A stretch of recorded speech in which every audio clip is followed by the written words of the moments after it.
Vamos a darle otro, más fuerte aún.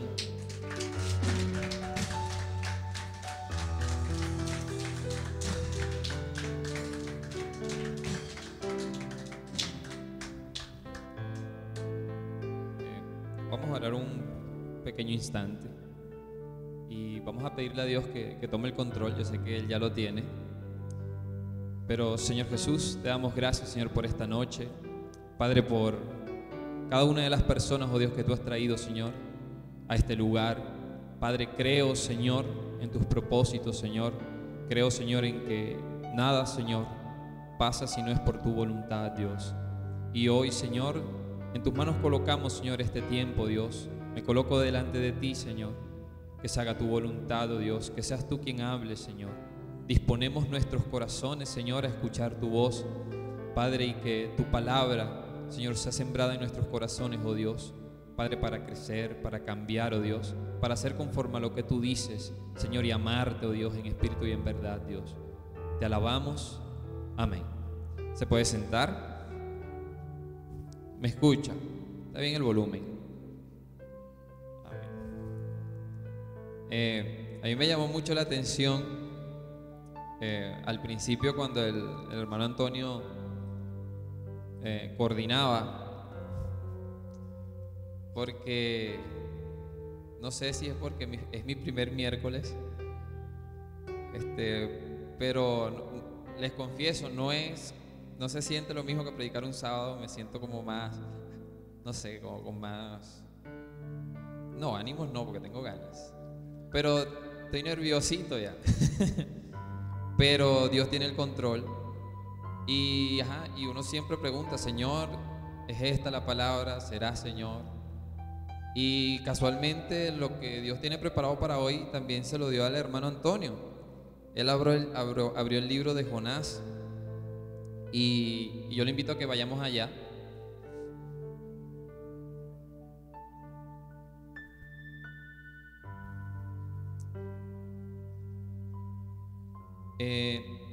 Todos los que estamos aquí somos cristianos. En alguna ocasión escuché esta definición de que un cristiano era un seguidor de Cristo. O sea, eso en palabras sencillas define ser cristiano. O sea, seguir a Cristo. Y cuando uno sigue a una persona, a una idea o algún movimiento, uno siempre trata de identificarse lo más posible, de aferrarse más a lo que eso que seguimos hace. Entonces, en la medida que nosotros nos hacemos llamar cristianos, nosotros empezamos a seguir lo que Dios dice, a empaparnos de cómo Dios piensa, qué es lo que Dios hace, para ser y hacer como Él.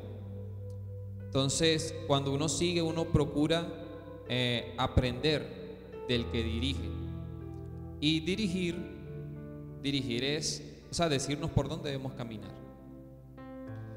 Cuando nosotros llegamos al Señor, nuestra voluntad es sometida, voluntaria y amor a la voluntad de Dios. Amén. Cuando nosotros nos entregamos al Señor, dejamos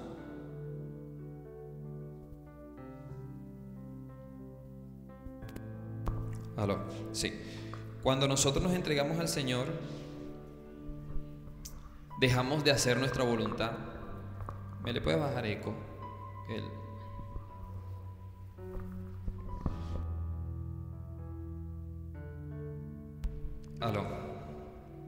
Igual tiene eco, pero tiene mucho eco. Bájale eco, porfa. Cuando nosotros entonces nos entregamos a Dios, entregamos nuestra voluntad para hacer lo que Dios dice. ¿Por qué muchas veces se nos hace complicado? Porque nosotros empezamos a crecer siendo criados por nuestros papás o por o personas adultas a nuestro cargo, que nos empezaron a inculcar cosas. Sus ideas fueron implantadas en nosotros. Lo que ellos seguían fue lo que nos enseñaron. Entonces, de alguna manera, nosotros empezamos a hacer la voluntad de ellos y empezamos a ser seguidores de ellos. Pero toda persona que sigue a Dios llega al punto en donde choca lo que uno quiere con lo que Dios quiere, la voluntad humana con la voluntad de Dios. Y cuando esas cosas pasan, dentro de nosotros hay una gran guerra entre ¿qué hago? ¿Cierto? Y eso más o menos fue lo que le pasó a Jonás. Vamos a Jonás capítulo 1 y veamos lo que allí pasa. Vino palabra de Jehová a Jonás, hijo de Amitai, diciendo: levántate y ve a Nínive, aquella gran ciudad, y pregona contra ella, porque ha subido su maldad delante de mí. Y Jonás se levantó para huir de la presencia de Jehová a Tarsis, y descendió a Jope y halló una nave que partía para Tarsis, y pagando su pasaje entró en ella para irse con ellos a Tarsis, lejos de la presencia de Jehová. Aquí nosotros estamos hablando de Jonás, un profeta de Dios, ¿cierto? Estamos de acuerdo, ¿verdad?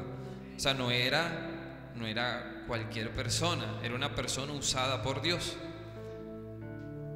Era un seguidor de Dios. Y Dios le da primeramente una orden directa. Diga, orden directa. O sea, Dios aquí no está preguntando si quiere, si le parece al Señor Jonás, cuando tenga tiempo. No, Él da una orden directa de que vaya a llevar una palabra a Nínive.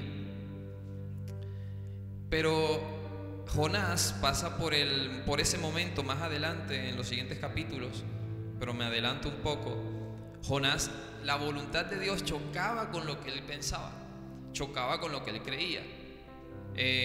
Lo que entiendo es que Jonás sabía que él iba a ir allá a levantar juicio contra ellos, a decirle que Jehová los va a consumir por su desobediencia. Pero él ya sabía que si ellos ofrendaban, si ellos ayunaban, iban a hallar misericordia e igualito Dios los iba a perdonar. Entonces digamos que a Jonás le parecía como demasiada misericordia, o no sé qué había en su corazón, pero él no estaba de acuerdo con eso. Entonces, ¿qué decide hacer él? Hacer lo que él quiere. Entonces ahí entra en algo que se llama desobediencia. Amén. Vamos al versículo 4 y vamos lo que pasa. Pero Jehová hizo levantar un gran viento en el mar, y hubo en el mar una tempestad tan grande que se pensó que se partiría la nave. Y los marineros tuvieron miedo, y cada uno clamaba a Dios, a su Dios, y echaron al mar los enseres que había en la nave para descargarla de ellos. Pero Jonás había bajado al interior de la nave y se había echado ¿a qué? A dormir. Cada vez que nosotros desobedecemos a Dios y Dios nos ha dado una orden directa, Dios por su misericordia, porque yo digo que si Dios pudo haber usado a otra persona, Jonás no quiere, bueno, mando a no sé quién, pero Dios por su misericordia, Él empieza a estimularnos para que lo obedezcamos. Cada vez que nosotros desobedecemos, entra Dios a estimularnos para que seamos obedientes. Pongo un ejemplo: las mamás que están aquí. Hay varias metodologías, hay estímulos positivos o estímulos negativos, pero que todos buscan de que nuestros niños nos haga caso. Entonces están las mamás más modernas que si tú me haces caso te doy una galleta. Eso es un estímulo. Está la mamá de mi época, mi querida mami, que la quiero, si me está viendo, perdóneme. Pero el acuerdo era este: si no lo haces te pego. Pero es un estímulo, ¿cierto? ¿Qué pasa? Todos esos estímulos nos quería conducir a obedecer. Y Dios, como el papá, el mejor papá del mundo, si nuestra mamá terrenal y nuestro papá nos corregían para que obedezcamos, ¿cuánto más Dios? Y Dios empieza entonces a poner estímulos, que son esas llamadas tempestades que cada uno de nosotros tenemos. Y desde ya empiezo a invitarlo a que se vaya analizando a sí mismo. Si en nuestra vida hay tempestad, algo que dijo Dios que hiciéramos no estamos haciendo. Y no es una venganza, no es un castigo, son estímulos amorosos de Dios para que hagamos lo que Él nos mandó a hacer. Amén. Vamos al versículo 5 y 6, que dice: Y los marineros tuvieron miedo y cada uno clamaba a su Dios y echaron al mar los enseres que había en la nave para descargarla de ellos. Pero Jonás había bajado al interior de la nave y se había echado a dormir. La desobediencia a Dios hace que espiritualmente nos dormamos. ¿Sabes? Hay veces cuando desobedecemos a Dios pero aún estamos despiertos, vemos la tempestad y respondemos a esos estímulos de Dios para obedecer. Y volvemos rápido. Pero cuando nos alejamos, fíjense que Jonás huyó de la presencia de Dios. Entonces, cuando uno sale de la presencia de Dios y se obstina en hacer lo que uno quiere, espiritualmente uno se duerme y uno se hace insensible a esos estímulos. Uno sufre esos estímulos de Dios, esas tempestades, pero hay un efecto en nuestras vidas. ¿Volvemos a Él para obedecer y hacer lo que Él nos dijo que hiciéramos? No me responda. Versículo 6 dice: y el patrón de la nave se le acercó y le dijo: ¿qué tienes, dormilón? Levántate y clama a tu Dios, quizá Él tendrá compasión de nosotros y no perezcamos. Fíjense que Jonás, teniendo al único Dios verdadero, era el único que no clamaba. Todos en ese barco estaban clamando a sus dioses de piedra, a sus dioses imaginarios, a esos dioses que no van a hacer nada porque simplemente son falsos. Y esa tempestad la había puesto Dios, así que eso no lo iba a quitar nadie, como decía el hermano Antonio. Pero entonces, ¿qué estaba pasando Jonás en ese instante? Que todo el mundo estaba clamando a Dios menos él. Entonces, no sé si en algún momento nos hemos sentido así, que Dios nos manda a hacer algo, nos llama, pero nos obstinamos. Nos quedamos como que no me quiero comprometer, o eso no va de acuerdo a lo que yo pienso, a lo que yo quiero. Entonces, ¿qué pasa? Nos dormimos. Y no solamente eso, cuando nos dormimos nos incomunicamos con Dios y dejamos de clamar. Pero entonces, ¿qué pasa? Versículo 7 dice: y dijeron cada uno a su compañero: venid y echemos suertes para que sepamos por causa de quién ha venido este mal. Y echaron suertes, y la suerte cayó ¿sobre quién? Entonces le dijeron a ellos: decláranos ahora por qué nos ha venido este mal, qué oficio tienes y de dónde vienes, cuál es tu tierra y de qué pueblo eres. Y él respondió: soy hebreo y temo a Jehová Dios de los cielos, que hizo el mar y la tierra. Fíjense que él dice y temo, pero no estaba haciendo la voluntad de Dios. Entonces Jonás, aquí yo cuando leí esto, yo dije: Señor, tú tienes misericordia. Porque Jonás, Dios, Él lleva esos estímulos a otro nivel. Nosotros vamos a empezar a ver cómo Dios pasa de nivel básico, medio, altísimo y el nivel demencial, vamos a llamarlo así. Pero Dios va subiendo poco a poco de nivel, y esos estímulos ahora llega al punto de la vergüenza. Ahora Jonás, Dios permitió que fuera sacado a la luz lo que Jonás estaba haciendo.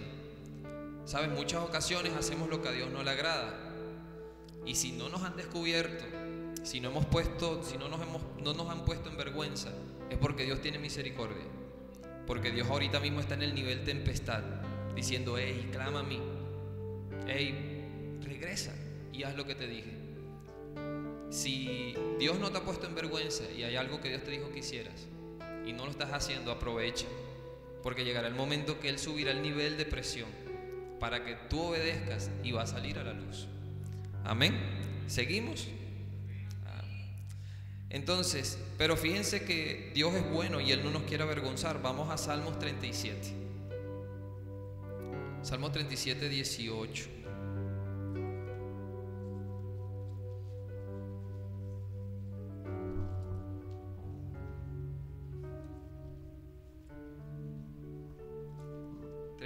Versículos 18 y 19. Amén. Dígame amén cuando lo tenga. No sé si es porque es de noche, pero hay silencio. 18 dice: por tanto, perdón. 37:18. Estoy donde no es. Ahora sí, conoce Jehová los días de los perfectos, y la heredad de ellos será para siempre. Nota el 19, dice: no serán avergonzados en el mal tiempo, y en los días del hambre serán saciados. Aquí hay algo que dice: no serán avergonzados. Pero ¿de quién estaba hablando Dios allí? En el versículo 18 dice: a los perfectos. Yo no soy, y creo que nadie es perfecto, pero Jesús perfecciona. Parte de la perfección es hacer la voluntad de Dios. Y Jonás salió de esta promesa por desobedecer. Cuando él empieza a desobedecer esa promesa de no serás avergonzado, él sale de esa promesa y ya no aplica. Y Dios está avalado primeramente porque es Dios para hacerlo. Entonces hago énfasis: no esperes a que Dios saque las cosas a la luz. Amén. Dice: cada vez que Dios envía un profeta al pueblo y éste lleva una palabra de exhortación, es porque Dios está dando una oportunidad de arrepentimiento. Cada vez que Dios reprende a su pueblo, está esperando que éste se vuelva de su mal camino y regrese a él. ¿Sabes? Aquí Jonás estaba siendo enviado a Nínive para que llevara una palabra. O sea, en la obediencia de Jonás estaba dependiendo la salvación de un pueblo. Entonces, a veces decimos: no, pero es que es mi vida. Dios me dijo, pero igual soy yo. Si Dios te llamó, si Dios te dijo que hicieras algo, sobre ti pesa la responsabilidad de mucha gente, porque algo quiere hacer Dios. Vamos a Isaías 48. Allí también hay algo chévere. En Isaías 48.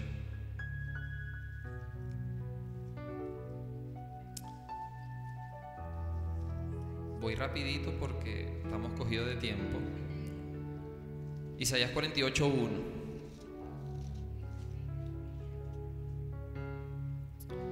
Vamos a leer y yo le digo cuando nos detenemos. Desde el versículo 1.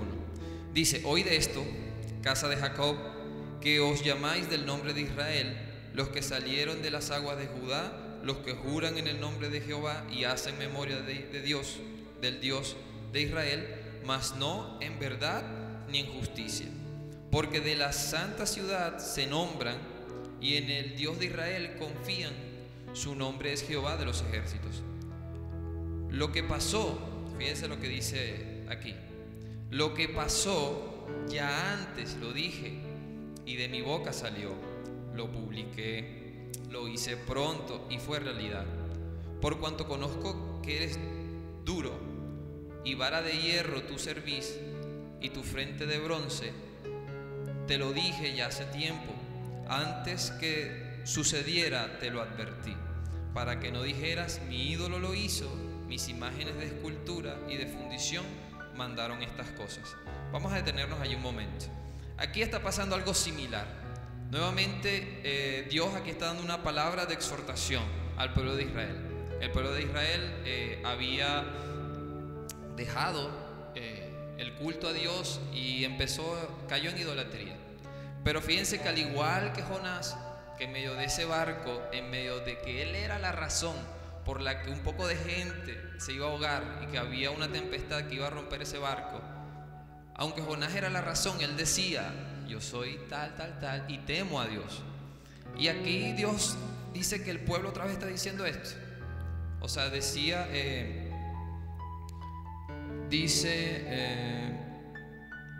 oí de esto, casa de Jacob, que os llamáis del nombre de Israel, los que salieron de las aguas de Judá, los que juran en el nombre de Jehová y hacen memoria del Dios de Israel, mas no en verdad ni en justicia. O sea que no basta únicamente con hablar, no basta únicamente con levantar las manos, con involucrarse, con congregarse. No basta solamente con jurar en el nombre de Él, sino que eso también sea ¿qué? Una verdad. Amén. Entonces sigamos leyendo. Recuerdo una parte. ¿Se acuerdan que al principio hablé sobre la crianza, cierto?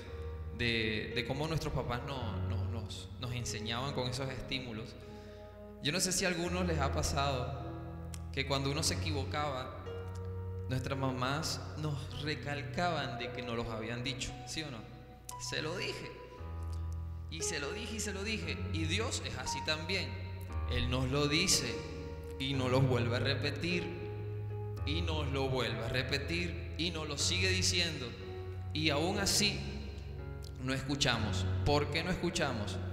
Vamos al versículo 4, dice: por cuanto conozco que eres duro y vara de hierro tú servís, y tu frente de bronce. Hagas así. Si suena metálico es porque tiene frente de bronce. Ya. Ahí, bien, muy bien, Romario, estamos bien. Entonces, te lo dije ya hace tiempo, antes que sucediera, te lo advertí, para que no dijeras: mi ídolo lo hizo, mis imágenes de escultura y de fundición mandaron estas cosas. 6. Lo oíste y lo viste todo, y lo anunciaréis vosotros. Ahora pues te he hecho oír nuevas cosas y ocultas que tú no sabías. Ahora han sido creadas, no en días pasados, ni antes de este día las habías oído, para que no digas: he aquí, yo lo sabía.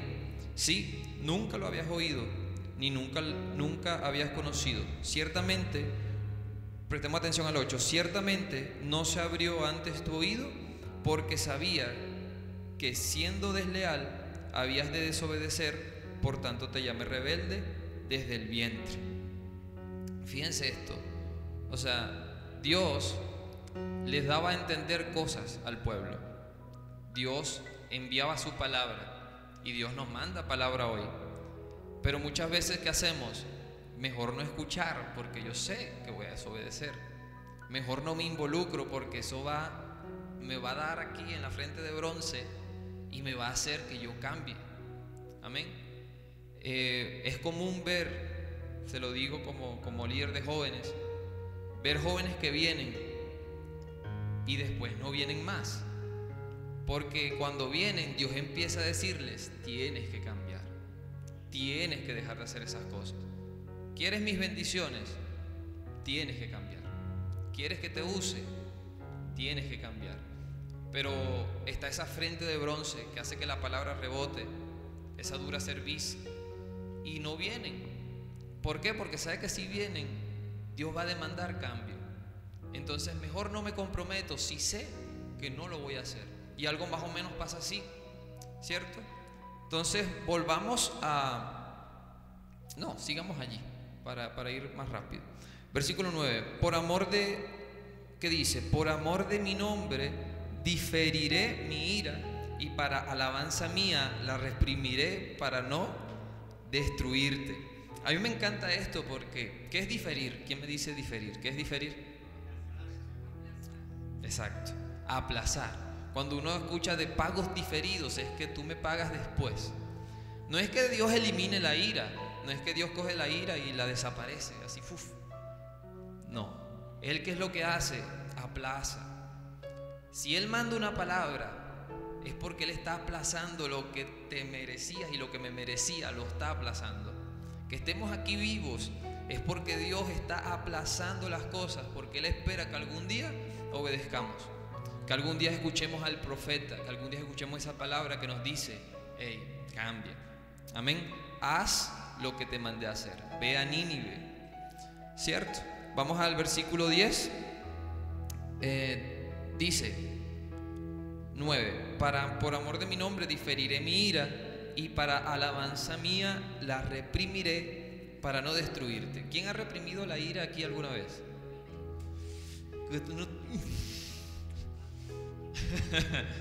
¿Cierto? Reprimir la ira es tragarte tu enojo, esa persona que te dan ganas de pero tú te lo tragas. ¿Por qué? Por amor a Dios.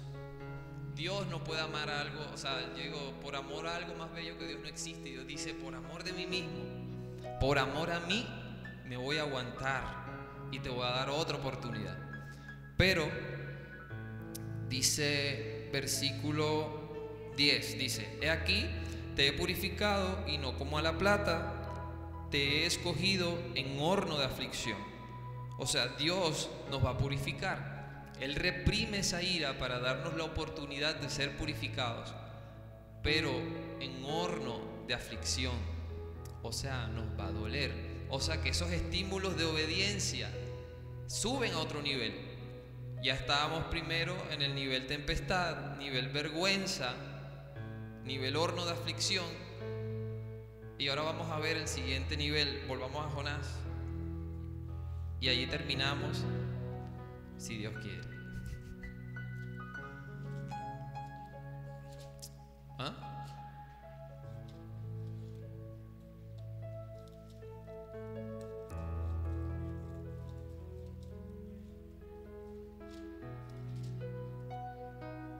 Jonás capítulo 1.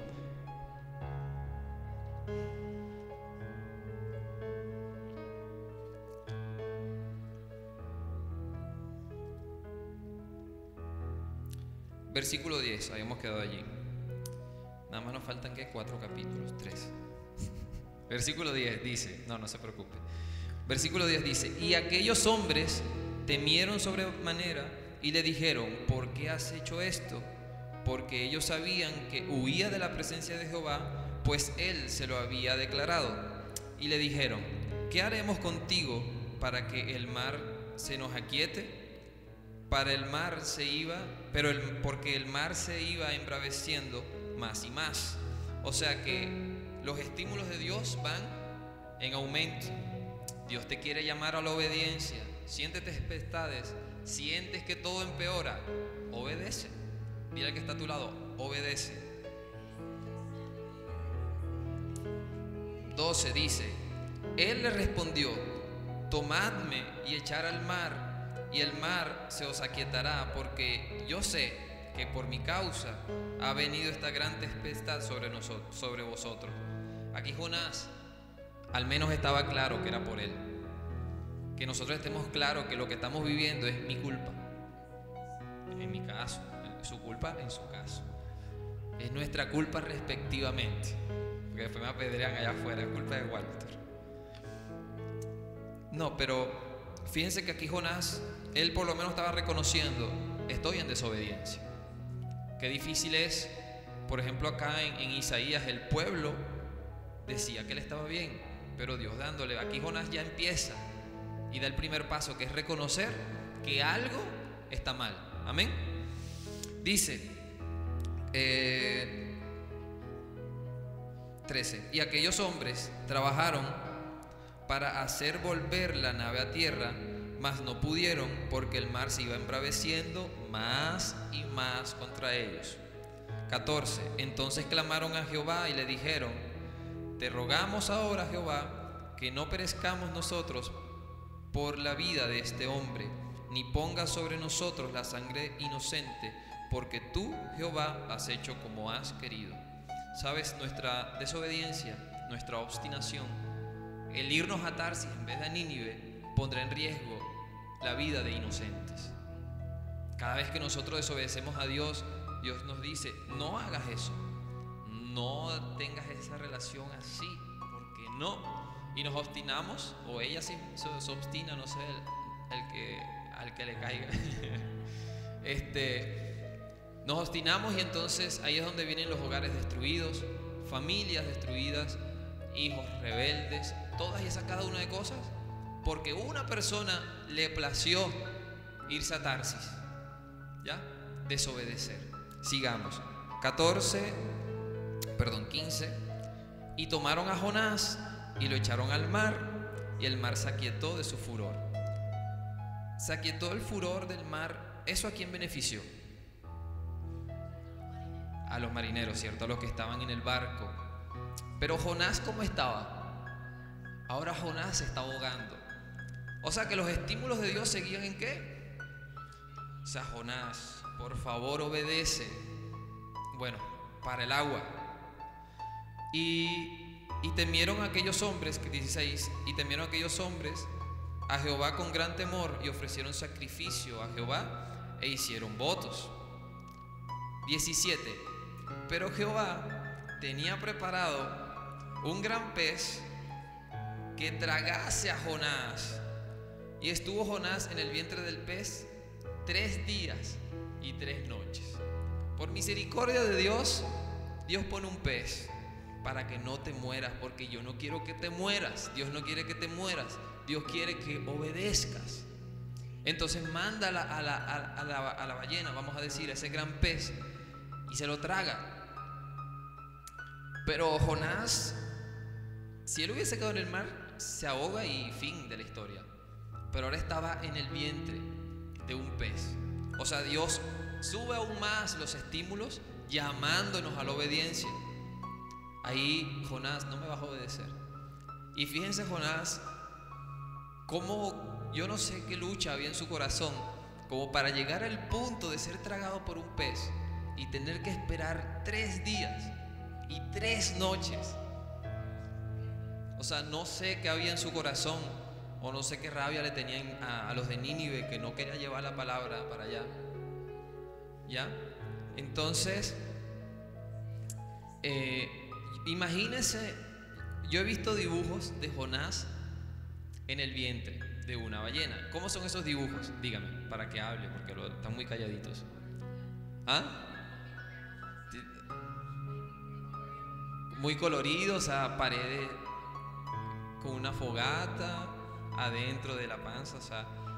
Y yo le digo, o sea, si a mí me piden que dibuje el vientre de una ballena, yo cogería un crayón negro y lo rayara todo, porque allí no hay luz. Jonás allá adentro no veía nada, tenía que palpar tripas, el olor a pescado, la presión del agua, oscuridad total. Imagínense allí adentro, agua, peces, turbulencias, falta de oxígeno, mareos, jugos gástricos. Yo imagino que él no se podía mover, porque si se movía lo quemaba algo. Ahí no había BlackBerry y tampoco había electricidad. Allá no llegaba la señal del Wi-Fi. O sea, imagínense a Jonás allá adentro, poniéndonos quizás un poco más serios. Y pongámonos allá adentro. O sea, estar donde no vemos nada, donde nada huele bien. A mí eso no me huele bien, nada huele bien allá adentro. Y fíjense que Jonás tuvo que pasar 3 días y 3 noches. Y entonces 17 dice, capítulo 2, versículo 1 dice: entonces oró Jonás. Por fin, Jonás, oraste. Bien. Entonces oró Jonás a Jehová su Dios desde el vientre del pez y dijo: invoqué en mi angustia a Jehová, y él me oyó. Desde el seno del Seol clamé, y mi voz oíste. Quedándonos aquí un instante, yo soy enfático en esto. Muchas de las cosas que pasan en nuestras vidas, que por lo general, o sea, esas cosas malas, esas turbulencias, esos vientos que azotan, esa ballena que nos traga, esa oscuridad, son estímulos de Dios a que hagamos lo que Él dijo. Yo quiero que usted se analice a sí mismo. ¿Qué me dijo Dios que hiciera que no estoy haciendo? Y si no has llegado al punto tragado por una ballena, aprovecha.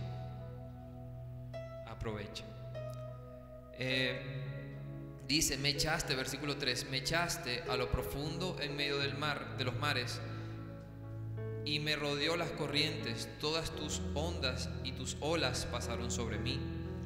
Entonces dije: desechado soy de delante de tus ojos, mas aún veré tus santos templos. Fíjense que Jonás, aún en ese instante, dice: Dios, tú me desechaste. Y es todo lo contrario. Jesús se empecinó en usar a Jonás. Dios se empeña en usarte a ti. Y por eso están allí esos estímulos y esas cosas que día y noche en tu vida están allí, llamándote a que obedezcas. Obedece, obedece. No, es que Dios me abandonó. No, quiero que obedezcas. Quiero que ores. Y sabes, Dios dice, no me importa si estás en el vientre de una ballena. No me importa qué bajo hayas caído. No me importa qué tanto te hayas alejado de mi presencia. Yo estoy atento a escuchar tu voz, a escuchar tu oración. Versículo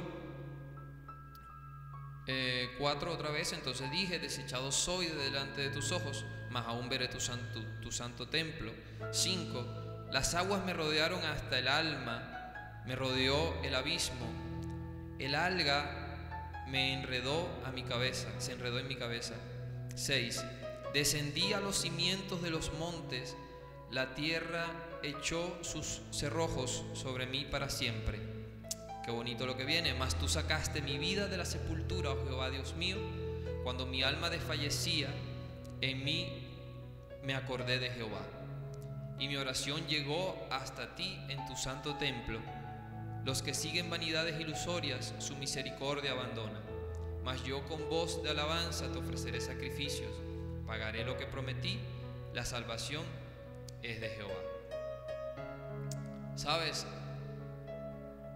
Dice versículo 7, cuando mi alma desfallecía, en mí me acordé de Jehová. Y como seres humanos, nuestra alma tiene que desfallecer para decir, verdad, que ahí está Dios. Cuando estamos bien, chévere, ¿cierto? Pero cuando estamos mal es que, Dios, ayúdame. Y yo te quiero invitar a que te acuerdes de Dios. Si sientes que estás desfalleciendo, es el momento, es ahora de que recuerdes Dios a qué te llamó. ¿Cuál es esa Nínive que Dios te dijo? Ve y habla. Mas yo con voz de alabanza, dice el 9, ofreceré sacrificios, apagaré